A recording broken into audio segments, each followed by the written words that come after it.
Welcome to the conference session titled Extravascular Hemolysis and PNH.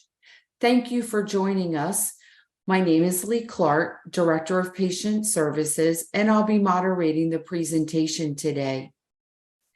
As we get started, I'd like to recognize the generous support of our corporate sponsors, Amgen, Alexion, Apellis, Taiho Oncology, and Merck, and also the generous support of our patients, families, and caregivers for supporting the webinar today.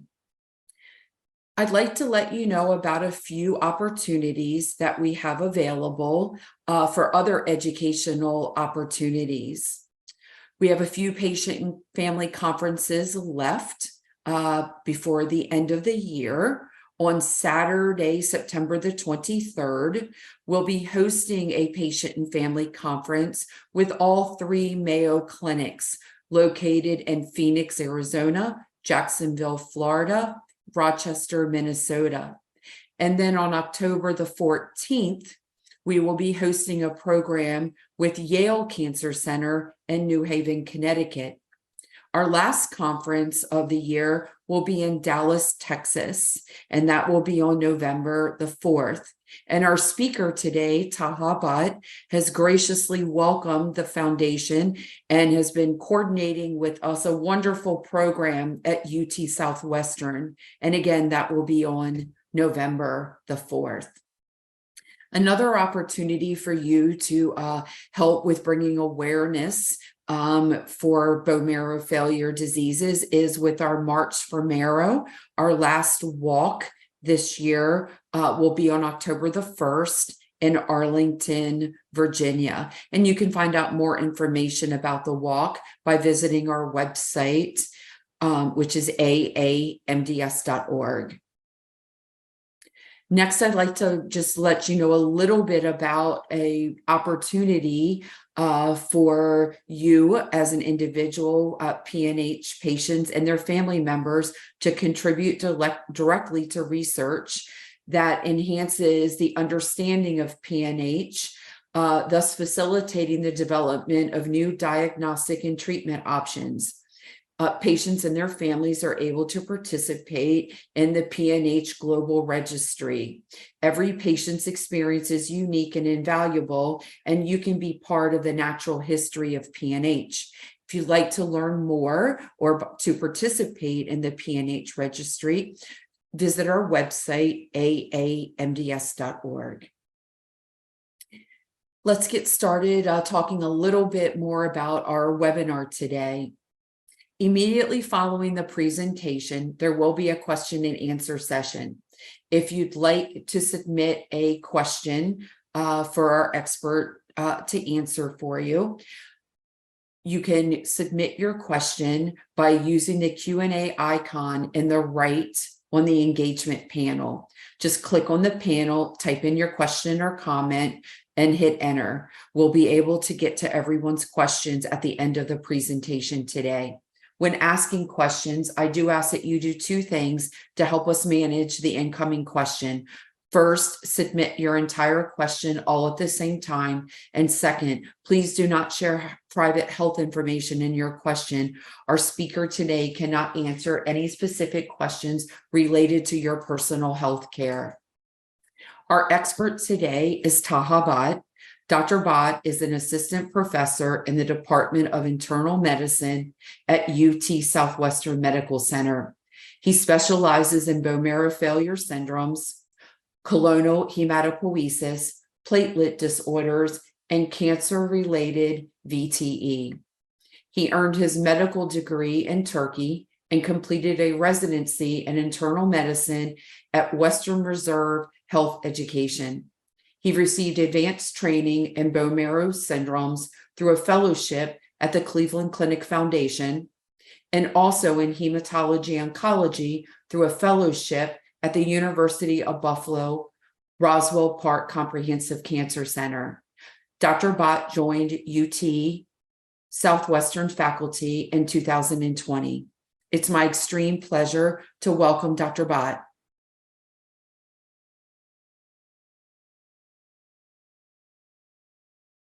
Thank you, Lei and Nikki and AAMDS Foundation. This is a great opportunity for me to talk about PNH treatment landscape, as well as the particular topic, extravascular hemolysis. So I will go ahead and share my screen now.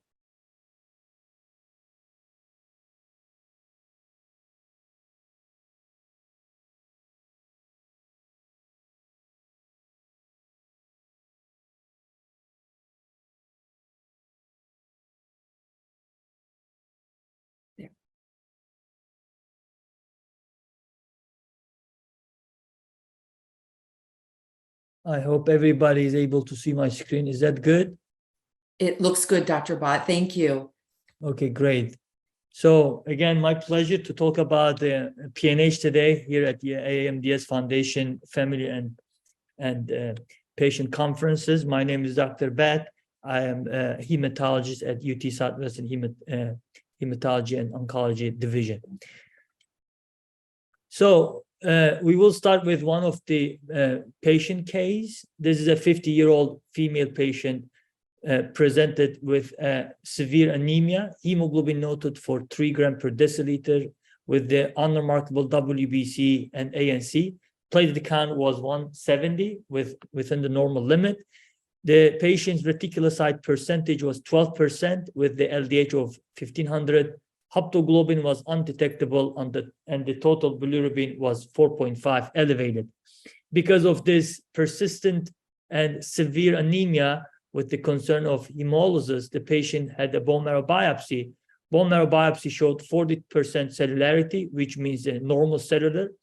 And the PNH flow cytometry showed granulocyte PNH clone of 87% with the total red blood cell PNH clone of 30%. So the patient diagnosis of PNH disease was made, and the patient did not exhibit any sign of the aplastic anemia component.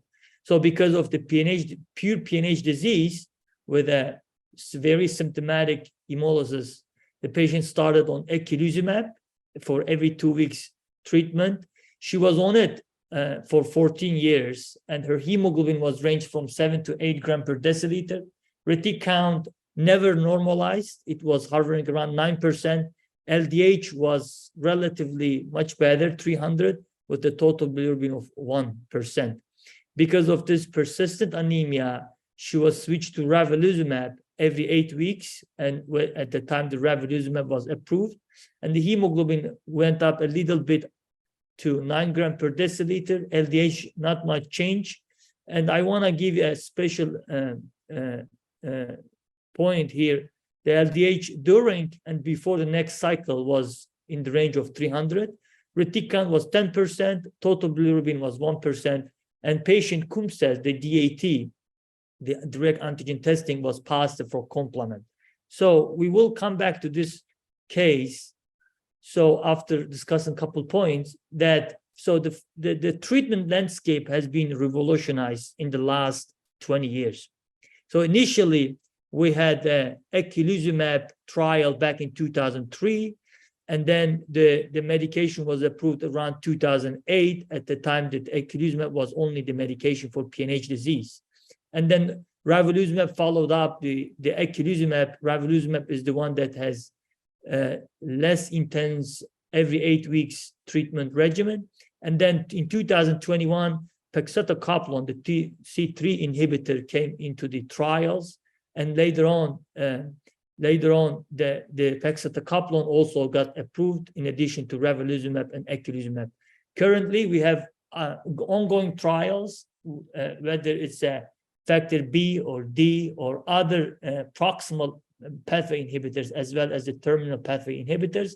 They are still in the process of reporting the trial the results.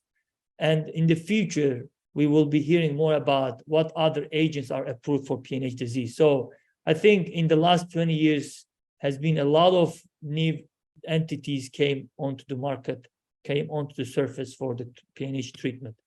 So because this is a patient and family conference, I want to talk about a little bit what is the disease pathophysiology, the PNH disease pathophysiology. First, we will start with the normal hematopoiesis. You can see on the screen that when the hematopoietic stem cells repopulate, they get into the short-term hematopoietic stem cells, and then they give rise to multipotent progenitors. After the multipotent progenitors, they give rise to lymphoid progenitors or the myeloid progenitors. And when it comes to myeloid progenitors, they give rise to granulocyte, eosinophils, and the erythrocytes and megakaryocytes, eventually becoming the erythrocyte, platelets, neutrophils, and the basophils, eosinophils. And the other side, the lymphoid progenitors also give rise to T cells, NK cells, and as well as the B lymphocytes. So this is our normal hematopoiesis schema. So what happened in the production of the red cells, this is all normal physiology, right? Normal human being, they do produce these red cells, the erythrocytes, and these erythrocytes does have this CD55 and CD59 anchor protein. Why is that important? Because these proteins are protecting the erythrocytes from your own immune system. So your own immune system do not break your erythrocytes by recognizing your CD55 and CD59 on your erythrocytes. So this is the normal physiology, right? So I also want to go over this complement cascade because this is another important piece to understand before we will talk about the PNH, right? So there are over 30 protein that is synthesized from our liver that is facilitating the pathway of complement cascade. So the complement cascade is important because that is basically our immune system to protect ourselves from the pathogens, right? So there are different pathways to activate the complement cascade. So we usually say classical pathway, lectin pathway, and alternative pathway. So the classical pathway is the one that is initiated by the antibody and antigen interactions, whereas the lectin pathway is activated because of the pathogens, glucose, and mannose ingredients. And the alternative pathway is activated when there is a bacterial endotoxins. Why is that important? Because each one of the pathway is leading to C3 molecule, and C3 leads to C5, and C5 leads to membrane attack complexes, right? So the importance of this is that when you have intact complement cascade, you will be producing this C3b, which facilitates the opsonization of the bacteria, right? And that is your part of your immune system. At the same time, you will be producing this C5a that will lead to activation of neutrophil platelets. And then the C5b will be activating the membrane attack complexes to give the immune system ability to lyse, whether it's a bacterial lysis or viral lysis or fungal lysis. So the complement cascade is a very imperative factor for our immune system to recognize, to opsonize, to lyse. So just keep in your mind, this is our normal complement cascade. So what is the importance of this CD55 and CD59? When you have these red cells, right, in your normal red cells, you will have these two molecules, CD55 and CD59. These are the GPI anchor proteins. And these are the proteins, these are the receptors that will protect you from the complement cascade activation, and that will also prevent you to lyse, to destroy your own red cell, right?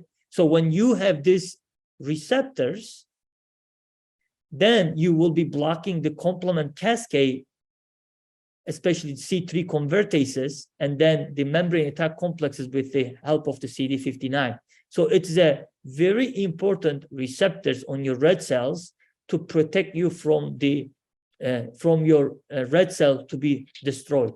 So up to a C5, we call proximal pathway. After C5, we say a terminal pathway. So that's the two different kind of lines. Below C5 term called a terminal pathway. Above C5 is called proximal pathway. And you can see here also there are physiologic factors that they will inhibit the complement cascade activation, especially the factor H, right? So there are multiple, you can see here, there are multiple proteins that can be used to target, to inhibit the membrane attack complexes, which eventually can destroy the red cell if they don't have the CD55 and CD59 receptor. So what happened in PNH then, right? There's a talk of PNH. So we should talk about a little bit PNH. So what happened when you have this phosphatidylinositol glycan class mutation, especially the peak A, the A type, then you will have a loss of function and you will not be producing the CD55 and CD59. Basically, your red cell will render for immune system and they will be open for lysis. So because of the CD55 and CD59 is not produced. Why? Because you have peak A mutation that is leading to some of the GPI anchor proteins to be deficient on your red cell. Some of them are deficient, including the CD55 and CD59. So what happened here? Because you don't have CD55 and CD59 protection, right? You will not be inhibiting your C3 convertases. I'm sorry, C3 convertase enzymes will not be inhibited, right? So normally you did have the CD55 that was inhibiting the C3 convertases, right? And then CD59 was inhibiting the membrane attack complexes. Because you don't have that red cell receptors, you will not be protecting your red cells from the lysis, from the destruction. So this is because of the deficiency of CD55 and CD59. And because of this condition, you are lysing your red cells, basically you will have hemolytic anemia, right? And because of the other factors are not being inhibited, especially the C59, C5A, you will be making more chemotaxis, you will be recruiting more neutrophils and platelets into the inflammation, and that will lead to a thromboembolic event. So basically the PNH is a disease of hemolytic anemia and thromboembolic complications. So let's go back to our patient, right? So our patient was the female patient, presented with the anemia, hemoglobin was 3. She was made a diagnosis of PNH disease. And then because of the PNH disease and the profound hemolysis, the patient started on C5 inhibitor, the eculizumab at the time. And then later on, ravulizumab was approved, the switch to ravulizumab. But the patient's hemoglobin did not really much changed. And the LDH also not much kind of was the concern. It was in the range of 300. But most important piece was that DAT was positive for complement. So each one of the pieces here on this stem is giving us a clue what's going on with this patient, why she's not responding, why the patient's hemoglobin not goes back to normal range, which is 11 to 12, right? So something is not right, but we cannot blame everything on the medication that's not efficient enough, because LDH is substantially went down from 1500 to 300. So now then this will kind of give us the ability to examine this patient. So remember, this patient was placed on eculizumab, ravulizumab, and she did not responded fully, right? She did had a partial response to C5 inhibitors. Each one of the, you can see my screen, each one of the entity here is because of the importance colored differently, right? So what 20 up to a 20% of C5 inhibitor treated patients will have the extravascular hemolysis, right? 20% of the patients who treated with the C5 inhibitors will exhibit the extravascular hemolysis. How they will present? They will have a low LDH, but they will have a Coombs positivity, right? The second class, I would say, very rarely we see in the era of ravulizumab. We used to see more often with the eculizumab, but we see less often with ravulizumab, insufficient dose. This is not a big concern anymore. I would say less than 5% of ravulizumab patients will have this insufficient dose, but maybe less than 3%, but we barely see this entity. And the other problem can happen when you are on complement inhibitors, that all of a sudden, let's say you contracted COVID or some sort of infection or some sort of stress, your LDH will sky high to range of 800, 900 or much more. And then when you will look at the timing of your treatment, the C5 inhibitor treatment, it will not be matter when you got the treatment. The LDH will go up abruptly, and you will not be able to say if it is right after the treatment or just before the next treatment. And that is called breakthrough hemolysis. You will have a very high LDH, and it will not be matter when you got the treatment of your C5 inhibitor. So this three entity is occasions or conditions that you may encounter when you are on C5 inhibitor. The extravascular hemolysis, insufficient dose is very, very less likely, right? And then breakthrough hemolysis. Breakthrough hemolysis, I would say less than 5% per some of the report that was came out with the ravulizumab trials. So again, extravascular hemolysis is most commonly encountered problem, much less than the breakthrough hemolysis when it comes to ravulizumab. So I don't know if you can see the upper side, but doesn't matter really. So what happened here, I just want you to focus here, right?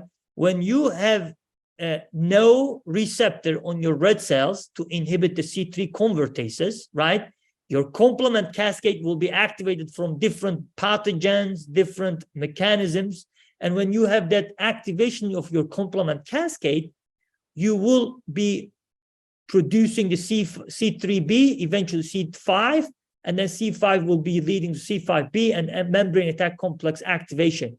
When you, this is what happened with the PNH disease, when the lysis. When you treat the patient with the eculizumab or ravulizumab, readily FDA available medication, then you're basically inhibiting the C5.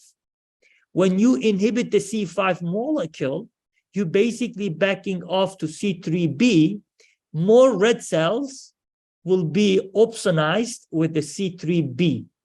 When you have C3b on your red cell surfaces, you can see here, then your body will recognize them as foreign body, and your spleen and your liver and your reticuloendothelial system will start destroying your red cell. This is what extravascular hemolysis is.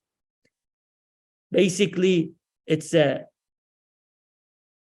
is one of the complication of C5 inhibitor by exhibiting the C3b opsonization on your red cells, and your red cell will be destroyed in your reticuloendothelial system. And this will lead to anemia because of the extravascular hemolysis.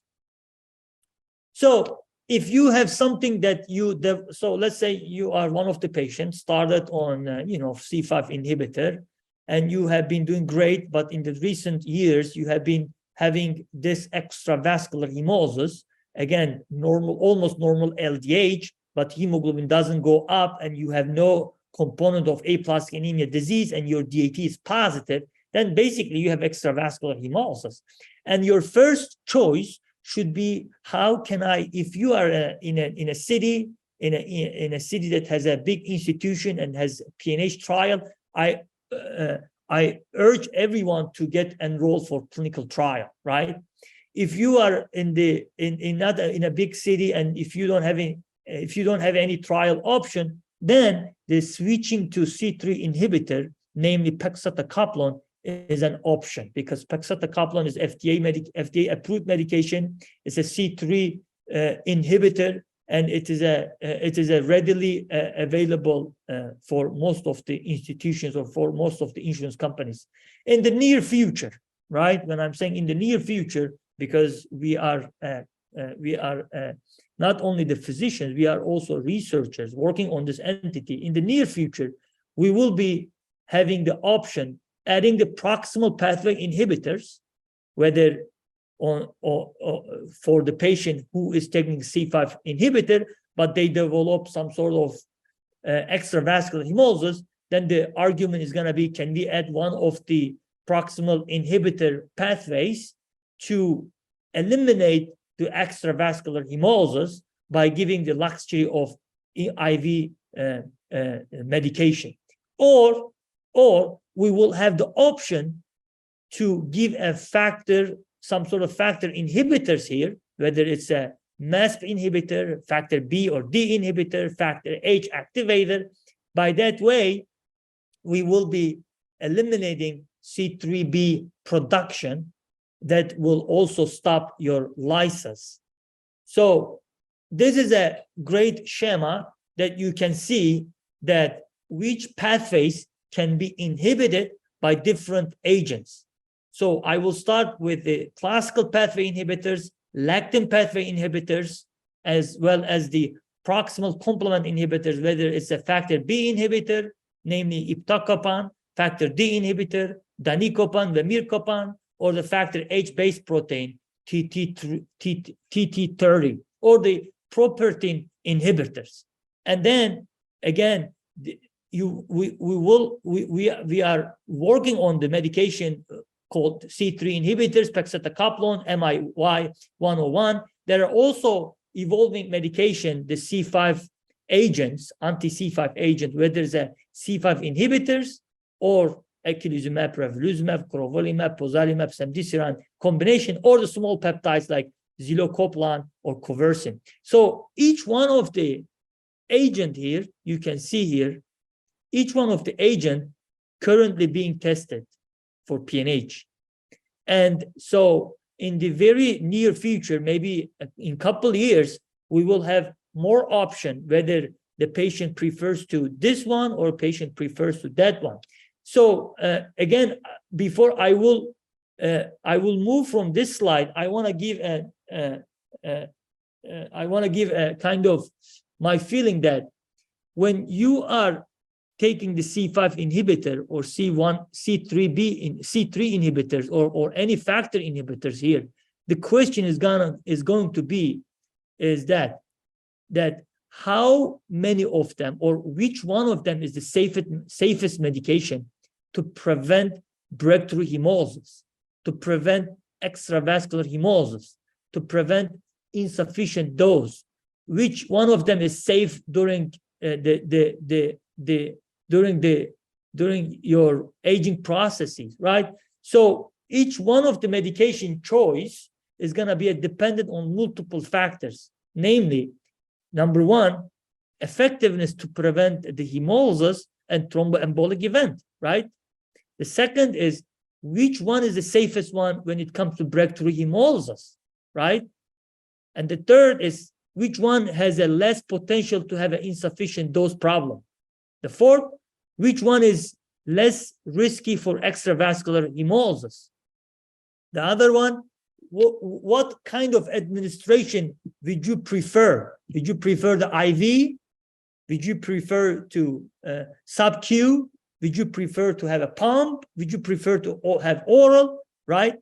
How about the frequency of administration? Every week, every other week, every month, every year? I don't know, but it's gonna make a kind of your mind when you are making the choice, right? How about the safety during pregnancy, right? Which one is the safest? Which one is the least safest? And blah, blah.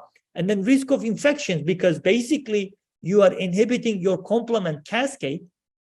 Basically, you're allowing the other pathogens potentially get into your system and infect you and make infection a big deal. And then the insurance coverage, right? Some insurance company will say, well, I don't want to pay this option. I rather to go with this one versus the other company will say, I want to rather to do it this way and approve this one, not approve, but approved by insurance companies, right?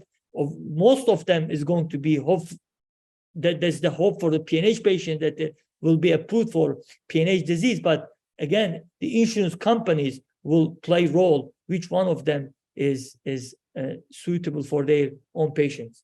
I think I will post these 4 questions into the audience, into our PNH community, and then we will conclude for the question session. That the first one is, what is the long term? I think each one of our PNH patient, right, should ask this question to their self when they are discussing their treatment option with their physicians.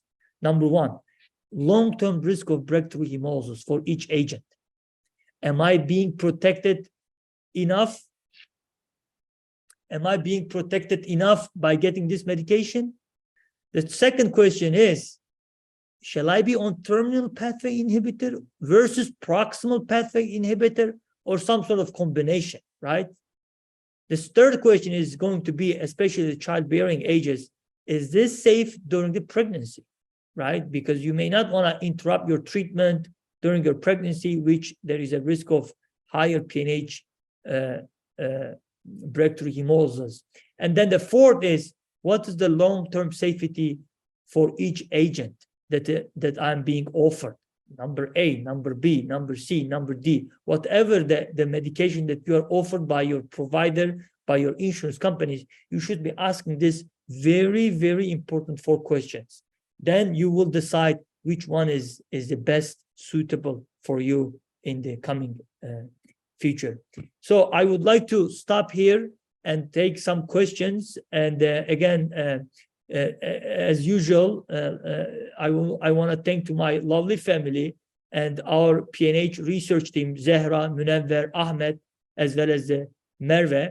And we have Yusuf, who is the biorender expert now, who is doing all the imaging. And we have a BMS cases interest group, which have been keeping us active on this field. And especially, I want to thank to our great collaborators, Dr. Mehta, Dr. Majewski, and Dr. Patel from Texas A&M Cleveland Clinic and NHLBI. Thank you, and I'm happy to take any questions.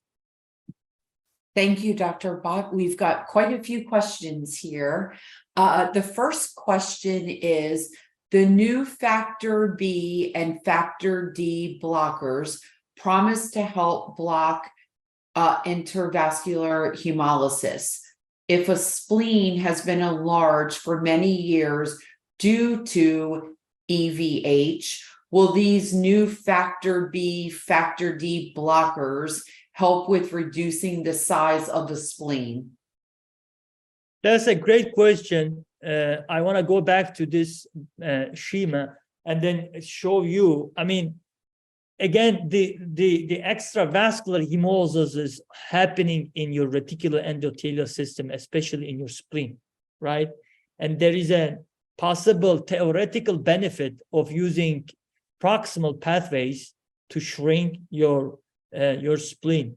But as far as the clinical trial report, I don't remember any trial that showed any proximal pathway inhibitors that is shrinking the spleen. So I hope that is answering your question.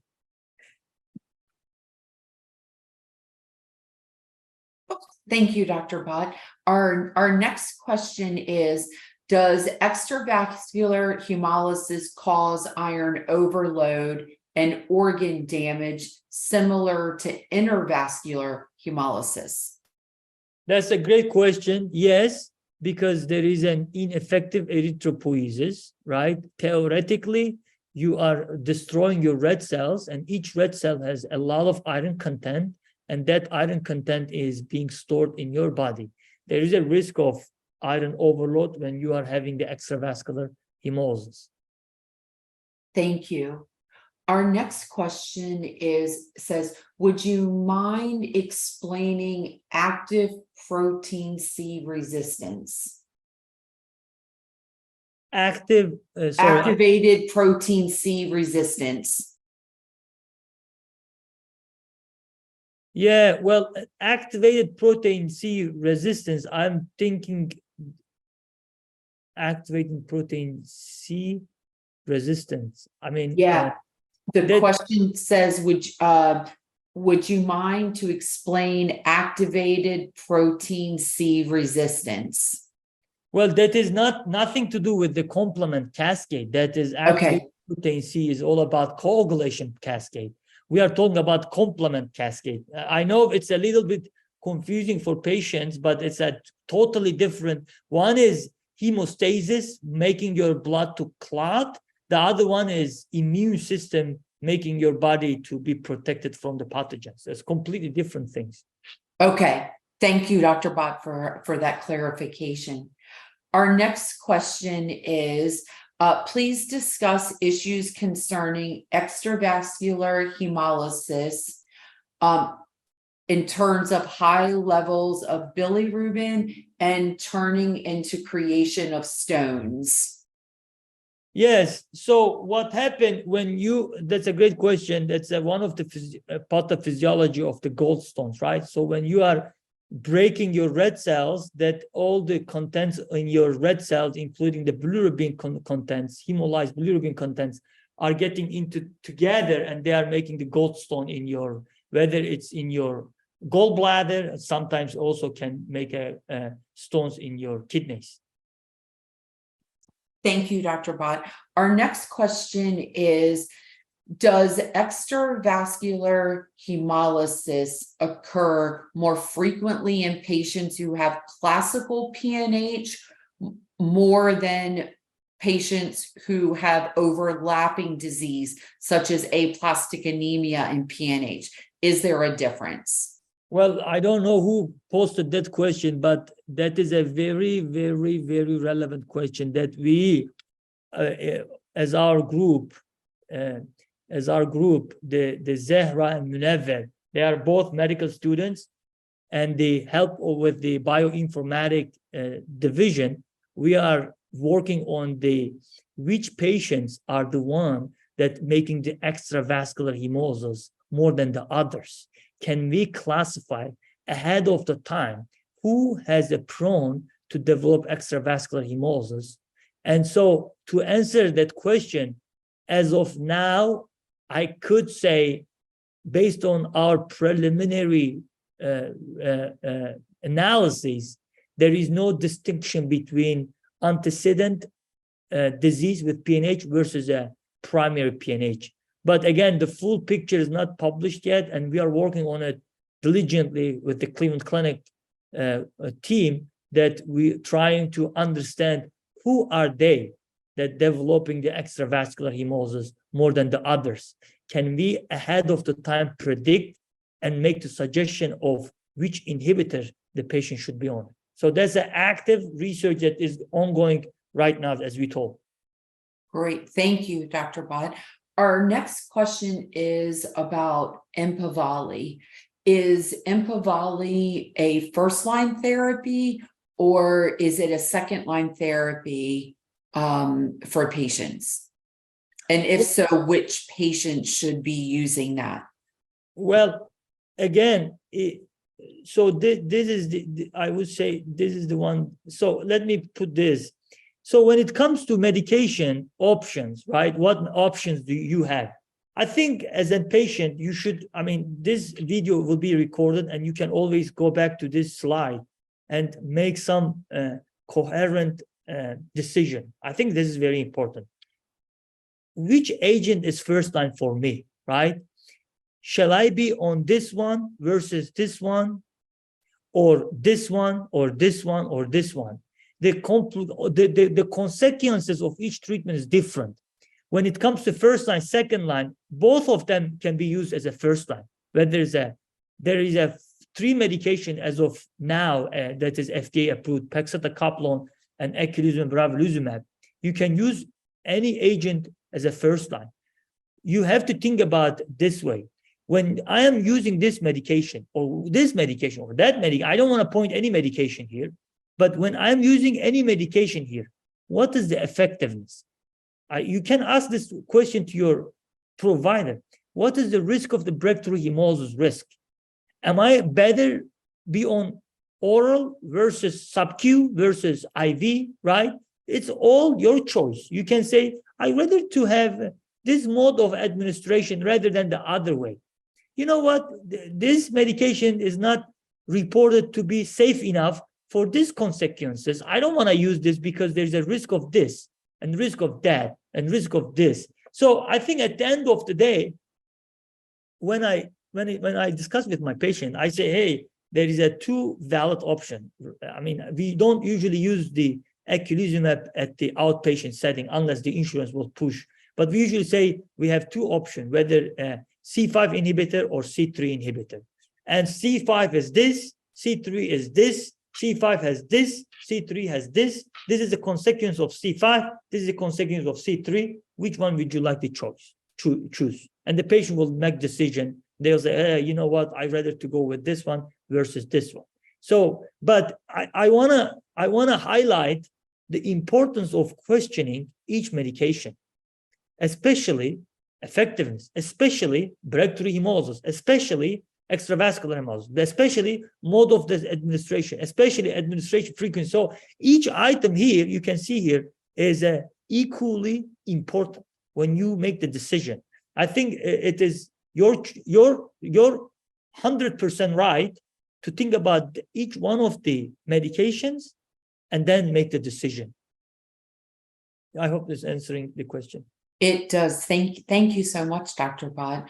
With all of the clinical trials that are happening, this question is which of the new therapies that are on the horizon for PNH are you most excited about? Well, I think it all depends on the patient preferentials, right? Some people will say, I want to go with this mode of administration. I want to feel more comfortable when I'm on it to be protected from breakthrough. And then from the effective standpoint, some people will say, I don't want to deal with this. I'd rather to take this medication of mode.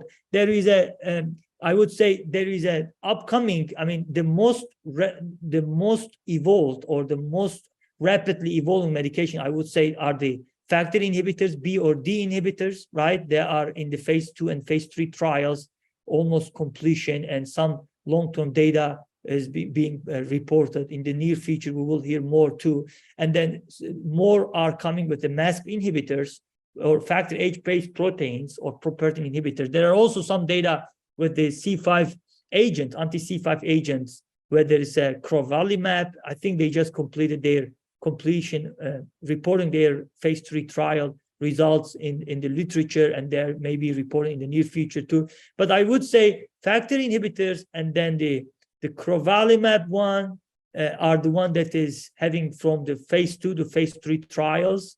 And yeah. Great, thank you. This question is extravascular hemolysis and intravascular hemolysis interchangeable? Can you have them both at the same time, or is it one or the other? It's a very good question. The short answer, it can be concurrent. It can be at the same time, right? Again, you can go back to my slide, right? I want to show you that slide again, that the insufficient dose, which is the intravascular hemolysis, in addition to breakthrough hemolysis, these two entities, right? Insufficient dose or the breakthrough hemolysis, they all named intravascular hemolysis. Intravascular hemolysis. Because of why? Because of the LDH being very, very high, right? And these are the one that can happen in any medication, whether there's a C5, whether there's a factor inhibitor, proximal pathway inhibitor, or terminal pathway inhibitor. It can happen in both conditions, whether extravascular or intravascular. I'm sorry, whether it's a terminal pathway inhibitors or the proximal pathway inhibitors. So But again, insufficient dose in addition to breakthrough hemolysis named the intravascular. Whereas the extravascular, they will have a low LDH. So, but it can happen at the same time, at the same patient. But usually we usually say, we look at the LDH number. If the LDH is high just before the next cycle, right? So you are on this medication, you will be getting the next dose tomorrow. If you check your LDH level and your LDH level is high, but in a normal, after a week or two of your treatment, you are not having high LDH, then you will say it's some insufficient dose, right? When it comes to breakthrough hemolysis, you will have a high LDH. All of a sudden, you will not be able to predict, because this is a breakthrough hemolysis is usually triggered by some sort of viral illnesses, some sort of stress, and that was not predictable and can happen. When I'm saying it's not predictable, it precedes with another event, right? It happens right after something. It can happen right after some sort of infection, some sort of stress. So then, or some sort of surgery. So when I'm saying stress, it's not only the emotional stress, the physical stress as well, that the breakthrough hemolysis will have a very high LDH level, regardless of the timing of your treatment. And whereas the extravascular hemolysis will have the low LDH level and positive Coombs test. I'm sorry, yeah, I just... Great explanation. Thank you, Dr. Bat. And that's all the questions that we had submitted. So I'd like to thank you, Dr. Bat, for sharing your time with all of us today and discussing extravascular hemolysis for with PNH for patients. If you'd like to watch the session again, it will be available on the platform within the next hour, and you can view the presentation by clicking on replay or by navigating the on-demand tab in the platform hub. This webinar will also be available on our website within just a few business days. If you have any additional questions, please feel free to send it to us at any time in 3 ways. Send an email to help@aamds.org, call our helpline at 800-747-2820, or you could submit your question to our Facebook page. On behalf of the Aplastic Anemia and MDS International Foundation, I'd like to thank you for joining us today and making us your resource of choice for information on bone marrow failure diseases. Our medical advisory board and team are always here to support you and your family, as we've done for the past 40 years. This concludes the session.